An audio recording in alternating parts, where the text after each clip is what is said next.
Soy el doctor Néstor López Cabanillas, electrofisiólogo intervencionista del Instituto Cardiovascular Adventista Belgrano de la ciudad de Buenos Aires, Argentina. Estoy muy honrado por la invitación a participar de este evento. Voy a hablar sobre evolución de la resincronización cardíaca para llegar a la estimulación fisiológica. En ciertos pocos pasos les voy a hablar sobre los conceptos básicos, una breve historia de la resincronización, la técnica convencional epicárdica y sus desafíos en implantes de resincronizadores, y cuál es la estimulación no epicárdica para resincronizar, y también sobre evidencia actual de estimulación fisiológica y qué nos dicen las guías. Para empezar, con algunos conceptos básicos sobre resincronización, y es que el trastorno de la conducción ventricular, bloqueo de rama izquierda, está presente en aproximadamente un tercio de los pacientes con falla cardíaca, llevando a la pérdida de la sincronía de la conducción ventricular y a la disminución de la contractilidad. Al marcapasear la región ventricular izquierda con activación más tardía, se angosta el QRS, se recupera la sincronía de activación regional y mejora la contractilidad. Y este concepto es clave: lograr buscar la zona de despolarización más tardía del ventrículo izquierdo y poner en ese lugar un electrodo, un catéter de marcapasos para estimularlo y volverlo a hacer más precoz. Acá vamos a ver un modelo de una conducción auriculoventricular por la rama izquierda y por la rama derecha. Ven que en este paciente que se bloquea la rama izquierda, la despolarización izquierda tiene que ser por tejido no especializado y el ancho del QRS va a ser mayor en pacientes con bloqueo de rama izquierda. Si a esto se suma un trastorno de conducción intraventricular, el ancho del QRS va a ser aún mayor. ¿Cómo solucionarlo? Buscando la zona del ventrículo izquierdo que se despolariza más tardíamente y poniendo un electrodo en ese lugar y otro en el ventrículo derecho y estimulando ambos en el mismo tiempo, el ventrículo izquierdo y el ventrículo derecho, podemos lograr angostar el QRS. Este concepto tiene una historia y fue en 1990 cuando el doctor Mower conceptualiza y patenta la terapia de resincronización cardíaca, sugiriendo que la estimulación biventricular simultánea podía ser una terapia no farmacológica de falla cardíaca. Y es 4 años después cuando Casó reporta la respuesta hemodinámica y el seguimiento clínico de un paciente donde se lo sincroniza logrando estimular las cuatro cámaras. Y aquí comienza la resincronización en el año 1994. Y la resincronización comienza como una estimulación epicárdica, ya sea avanzando un electrodo por el seno coronario y llevando este electrodo a la cara externa del corazón, epicárdica, por donde se estimula el ventrículo izquierdo. También se puede hacer por una mini toracotomía quirúrgica, implantando un electrodo y tunelizándolo. Y también el doctor Pachón, en el año 2001, también conceptualiza que uno podía colocar un electrodo en la punta del ventrículo derecho y otro en el tracto de salida, y podría de esta forma hacer una estimulación bifocal derecha, donde desde el ventrículo derecho podemos estimular el epicardio del ventrículo izquierdo y el electrodo de la punta poder hacer también lo mismo con el epicardio del ventrículo izquierdo y resincronizar. En sí, estas son las tres técnicas epicárdicas con la que se inicia la resincronización. Pero hay varios problemas. Uno es cómo lograr acceso venoso, a veces las venas subclavias están tapadas. También esto, cuando había que ir por el seno coronario, había problemas, había venas tortuosas, muy delgadas, ocluidas, había una vena cava superior izquierda persistente.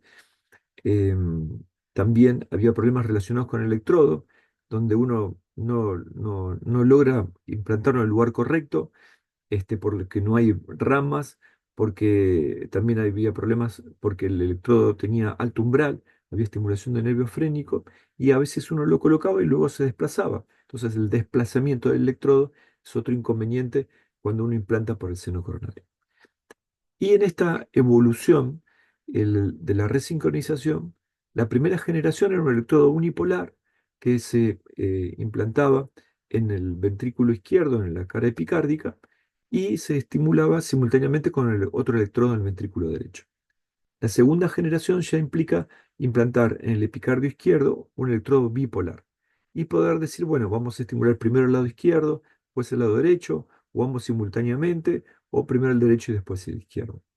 Un paso ya muy importante en la resincronización fue la creación en la tercera generación de electrodos cuadripolares.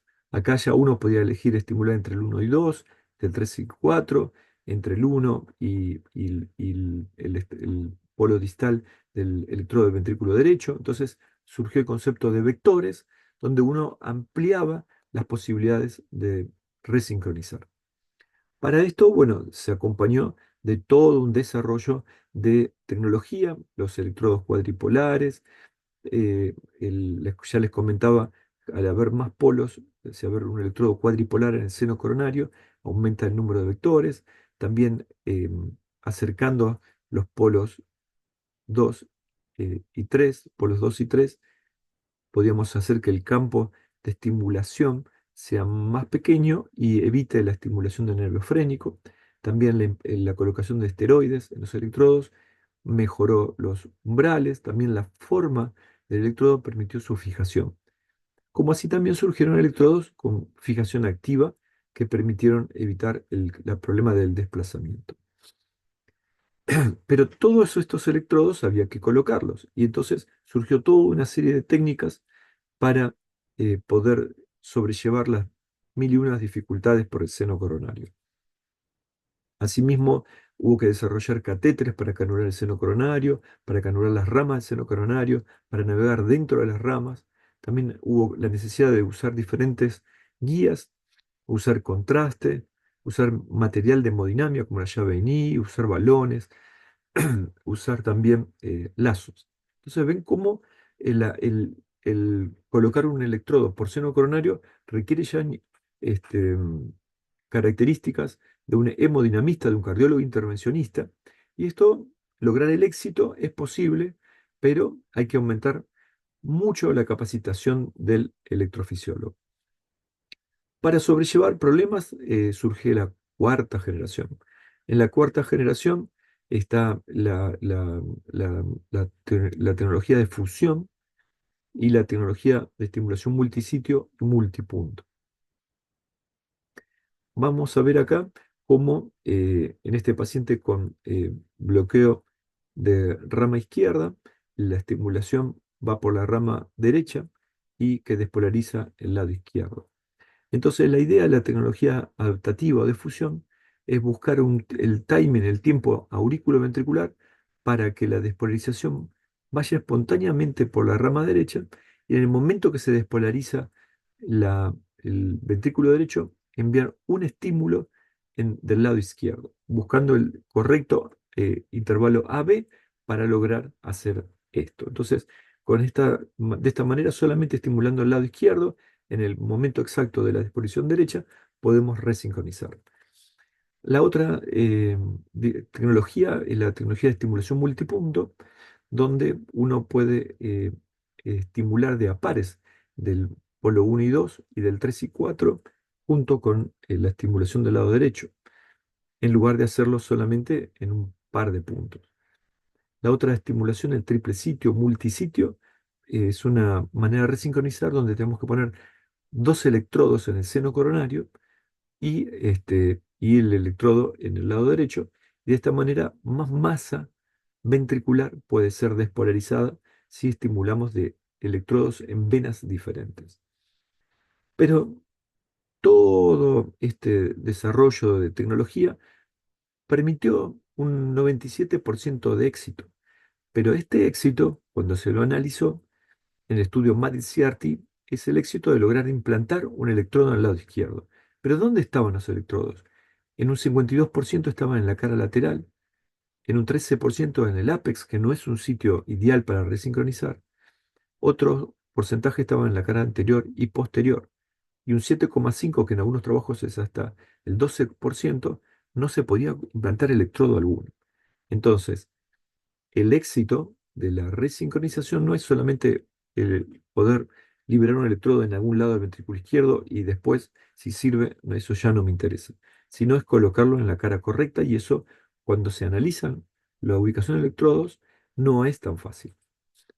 Vemos acá problemas, acá un seno coronario totalmente obstruido, acá un seno coronario donde no hay ninguna rama en un paciente con cirugía cardíaca, acá es otra canulación de un seno coronario donde no tiene ramas, acá el paciente tenía un electrodo en la única rama disponible con alto umbral y estimulación frénica, y ya, ¿qué sigue?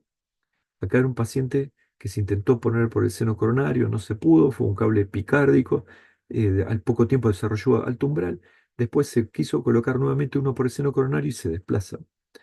A veces también las venas, hay una sola vena, es muy delgadita y con ángulos, y no hay forma de resincronizar. Y además, si uno dice, bueno, vamos a olvidarnos del seno coronario, vamos a ir a implantarlo por cirugía cardíaca, hay un 8,5% de mortalidad. También hay alto umbral y muchas veces el cirujano lo pone donde puede y no en la cara lateral basal, que es más difícil de llegar. Encima, toda esta estimulación es epicárdica, que no es fisiológica, porque la estimulación real es de endocardio a epicardio. Entonces, el electrofisiólogo, la electrofisiología necesitaba algo. Y si no está en el epicardio, ¿dónde está? Bueno, se enfocó todo el esfuerzo al endocardio ventricular izquierdo. Y cuando uno habla del endocardio, el endocardio, estimulación endocárdica, puede ser implantar un electrodo en forma directa por vía transeptal interauricular en el endocardio del ventrículo izquierdo, o por vía transeptal interventricular en el endocardio del ventrículo izquierdo, o poner un marcapasos sin cables directamente en el ventrículo izquierdo.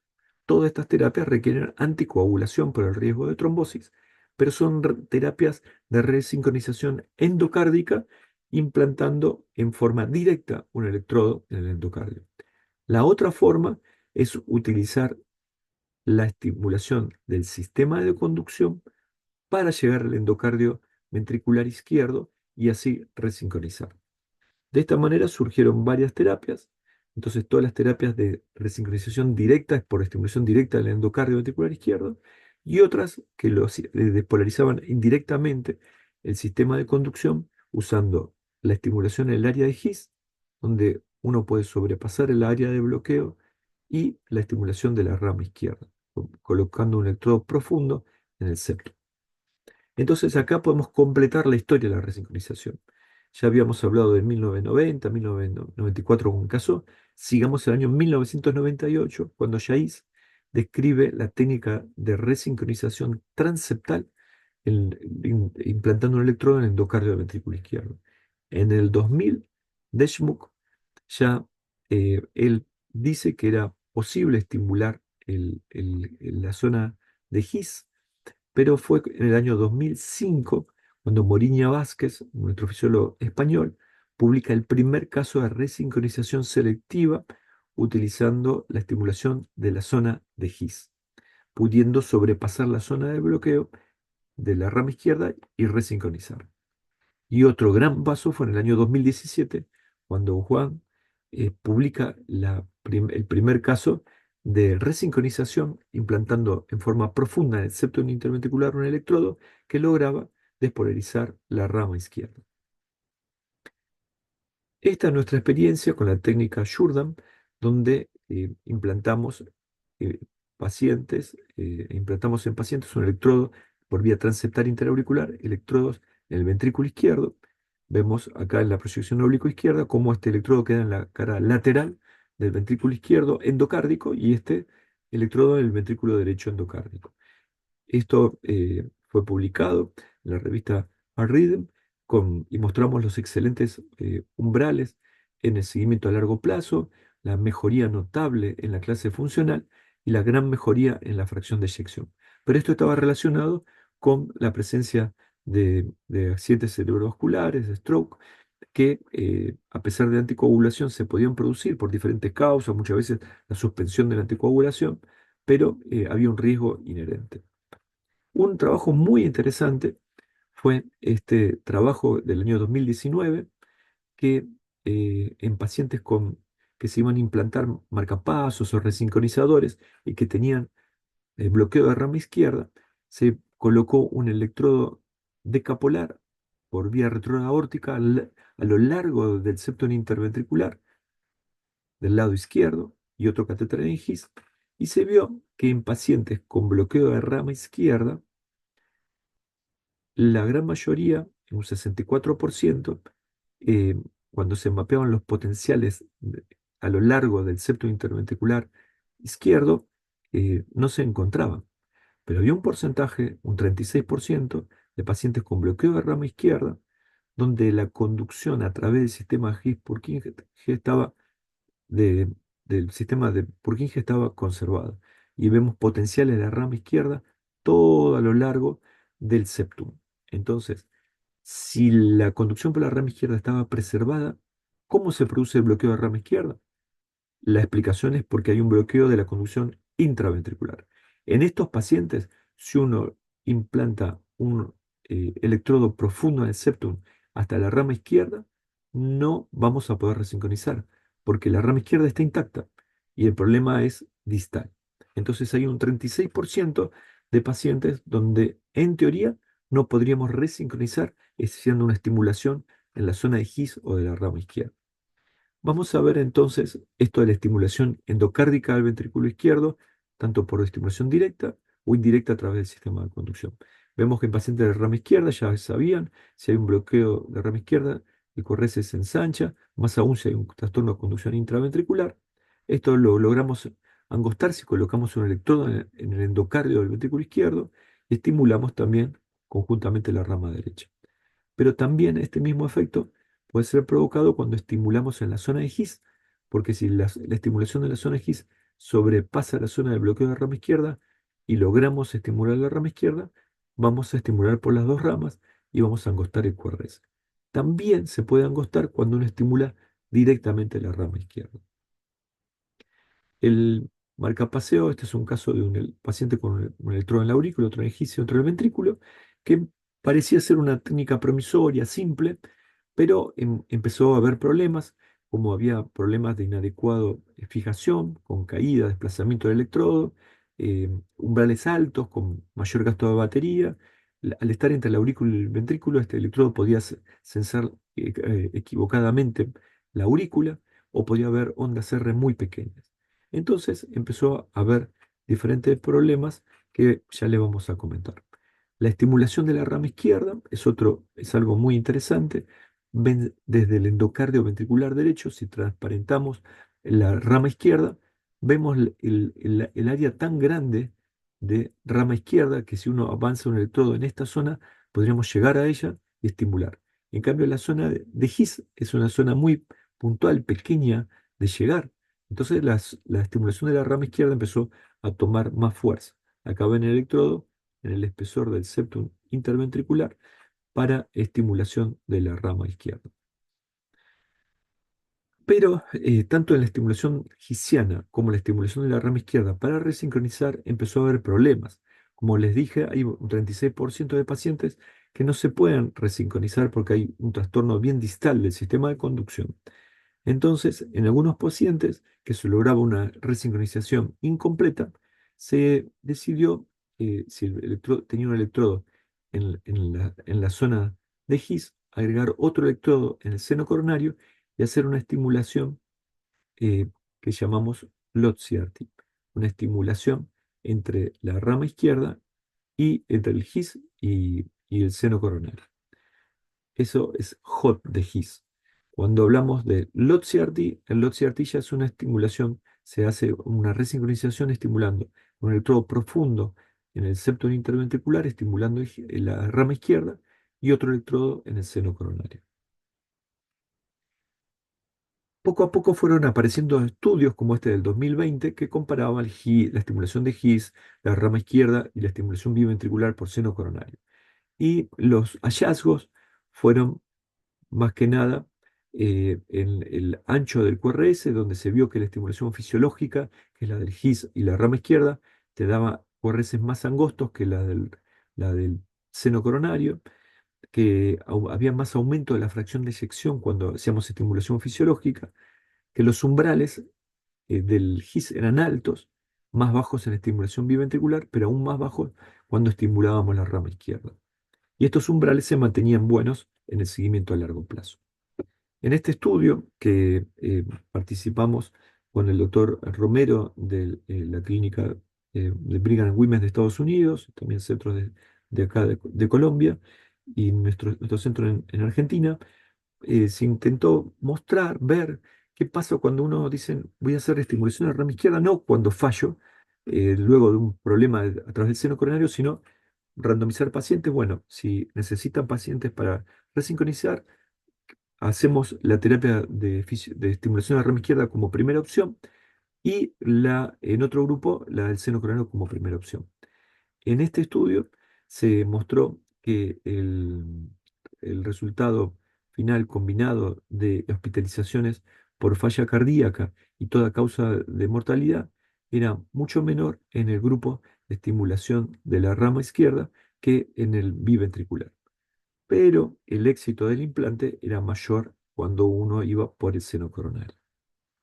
También este, hay otras cuestiones importantes, como que es la reducción en el tiempo total de fluoroscopía y del angostamiento del QRS, y cuando uno utiliza la estimulación fisiológica. Hay un metaanálisis del año pasado, del 2023, que presenta el doctor Pugaz Villayaraman, y muestra eh, un estudio de revisión y metaanálisis con 1960 pacientes, donde se ve cómo la estimulación fisiológica está asociada con una significativa reducción en toda causa de mortalidad y de internaciones por insuficiencia cardíaca, también una gran mejoría en la fracción de eyección comparada con la resincronización por el seno coronario, y una gran mejoría en en la clase funcional. Pero estos estudios, un estudio de metaanálisis, revisión, pero hace énfasis que hace falta un estudio randomizado a gran escala para realmente mostrar la verdad de esto. Entonces, todas estas técnicas parecen provisorias, pero la estimulación gisiana ya les mostré que tiene sus ventajas y sus desventajas. El problema del alto umbral por el zona de His, el problema de sobresensado auricular, de pequeña onda R, de desplazamiento del electrodo, la estimulación de la rama izquierda. A veces es difícil avanzar en el septum, a veces puede haber una perforación. Y hay un 36% donde en teoría no podríamos sobrepasar el área de bloqueo, porque el bloqueo no está en el septum, está es intraventricular. Así que estos son uno de los inconvenientes. Hasta hoy, la estimulación por seno coronario biventricular es la que tiene todos los trabajos randomizados, con más de 8.000 pacientes, que muestran consistentemente los beneficios de la resincronización en términos de morbilidad, mortalidad en pacientes con falla cardíaca y deterioro de la función ventricular y QRS ancho. Entonces, es muy importante hasta hoy la indicación de los resincronizadores por el seno coronario, porque todavía falta información.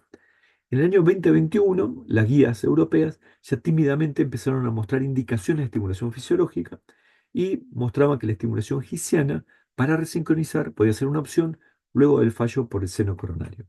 Surgieron también guías europeas en el 2023, pero son más que nada recomendaciones de cómo hacer las cosas. Fueron las guías americanas, junto con APHRS y nuestra Sociedad Latinoamericana del Ritmo Cardíaco, que empezaron a ya ser más agresivas en la indicación y mostraron que tanto la estimulación gisiana como la rama izquierda es razonable cuando no se puede lograr la estimulación biventricular, y esto es una indicación 2A, pero se animó a poner como indicación 2B de estimulación por gisiana o la rama izquierda como una alternativa a la estimulación biventricular, donde es indicación 2B hacerlo por el seno coronario o por estimulación fisiológica. Vemos las ventajas y desventajas de los diferentes tipos, tanto la vía por el seno coronario, por la vía quirúrgica, tiene sus problemas, la vía del seno coronario, el problema de la estimulación del nervio frénico, altos umbrales, que también puede haber por la vía epicárdica quirúrgica, el sistema el de His pacing, También tiene por el problema de los altos umbrales, tiene el problema del desplazamiento. La técnica transeptal endocárdica muestra muchas ventajas, pero el problema de la trombosis. Y la técnica de la rama izquierda quizás es una de las que más peso vemos que tiene.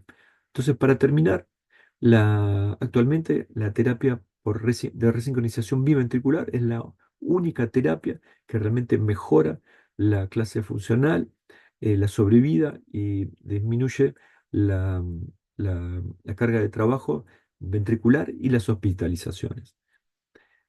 Faltan trabajos cabeza a cabeza entre la estimulación por el seno coronario y la estimulación la estimulación fisiológica y tienen que ser efectuados para lograr realmente una indicación clase uno fuerte en las guías. Pero ya los diferentes trabajos pequeños están mostrando grandes beneficios. La estimulación, como ya vimos, la estimulación de la rama izquierda ya aparece en en las guías del 2023 como una alternativa al fallo por el seno coronario, como una indicación 2A, pero ya es 2B eh, para si uno abriendo la posibilidad de poder hacerlo como primera opción antes que el seno coronario. Recordemos siempre el famoso número de los 36% de los pacientes con bloqueo de rama izquierda que no es troncular el bloqueo, sino distal y intraventricular, donde todo el sistema, la estimulación fisiológica no podría ser exitosa y tenemos que recurrir a la estimulación por el seno coronario o una estimulación mixta del septal y del seno coronario. Así que para terminar, es importante recordar que todo esto está en evolución, que la terapia por el seno coronario necesita mucha tecnología, destreza y que la electrofisiología necesita algo sencillo y está encontrando en la estimulación fisiológica una posibilidad de concretar este sueño, pero aún así hay barreras que no pueden ser superadas y vamos a seguir necesitando de la antigua estimulación epicárdica. Muchas gracias.